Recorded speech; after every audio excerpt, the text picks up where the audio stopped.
Welcome back. One of the major events at the 1991 Sanctuary Cove International Boating Festival was an offshore powerboat race held for the full length of the Gold Coast Strip from the Southport Seaway all the way down as far as Tweed Heads. Now, this was an unusual event in many ways. We saw a lot of new machinery there. We saw some existing machinery which had been modified, notably Jaeger Cosmetics, which is owned and driven by Steve Ackery, or Stefan of hairdressing fame, which ran away with the race and really won it by a mile. Steve had some problems with homologation of his power units, which were, in spite of their huge capacity, something like 250 cubic centimetres over the allowed capacity.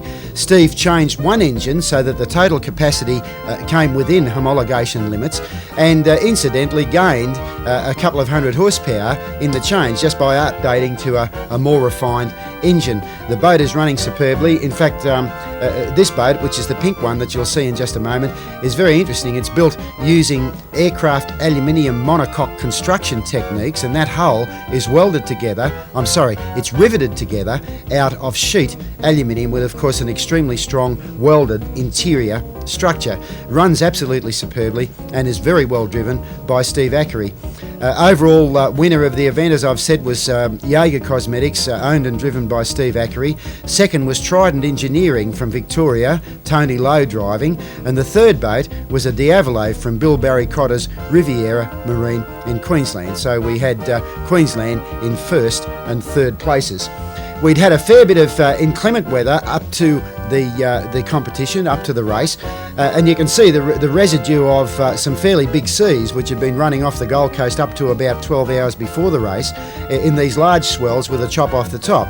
In fact, I really didn't think that the race would be held, but they were determined to run, and the weather was just good enough to allow them to do so, and certainly provide us with some superb aerials here shot by Pierre Marcotte, and a very exciting race.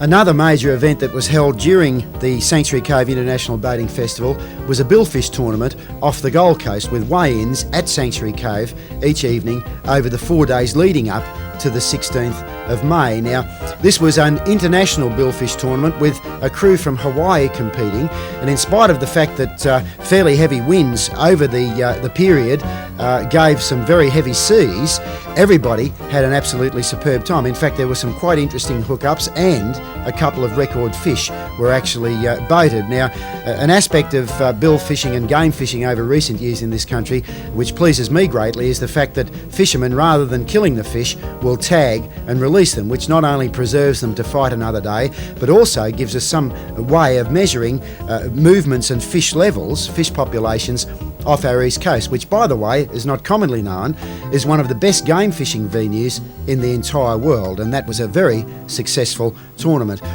Another innovation for the festival this year was the launching of the Queensland division of Ian Murray's America's Cup Challenge. Now, there was a gala dinner on the Thursday night attended by Ian Murray and several of the crew members, notable amongst them being Dick Goodrich, who is a Queenslander from Stanthorpe, actually a sheep farmer out there. And Ian gave us a very detailed rundown on this new challenge. As you're probably aware, there's been a lot of contention and quite a lot of legal wrangling over the America's Cup since Australia won it in 1983. It'll be held in San Diego this year. All of the rules aspects of it have been sorted out. The boats that are racing will be considerably larger than the old 12 metres. In fact, they're around about 12 or 14 feet longer, with substantially more sail area, a lot more beam, and much lighter in weight, which will make them very spectacular, more so than the 12 metres. The course has been changed and made a lot more interesting and demanding. And Ian, under the auspices of the Darling Harbour Yacht Club from Sydney, has mounted an Australian People's Challenge. He's designed the boat. He's come up with all of the basic designs and gear for a boat which he and a lot of other people believe will be a winner. And as I said, it's a People's Challenge. They're offering sponsorship packages, which isn't just a request for money. You get quite a lot in return. They start at about $100 for membership of the Darling Harbour Yacht Club and go in increments of $5,000, $10,000, $25,000, $50,000, $100,000 and $200,000 for participation in this challenge, and to come up with the funds that are required to build the boat, campaign it in the Knockout Series in San Diego, and also to race and win win back for Australia the Cup, which we won after 100 years in 1983, and which we really do want to win back again. And Ian makes no bones about the fact that that is exactly what he wishes to do. It's possible for patrons and for sponsors to actually sail on this boat. There are places aboard the boat for sponsors to sail on, and that'll be done on a draw basis.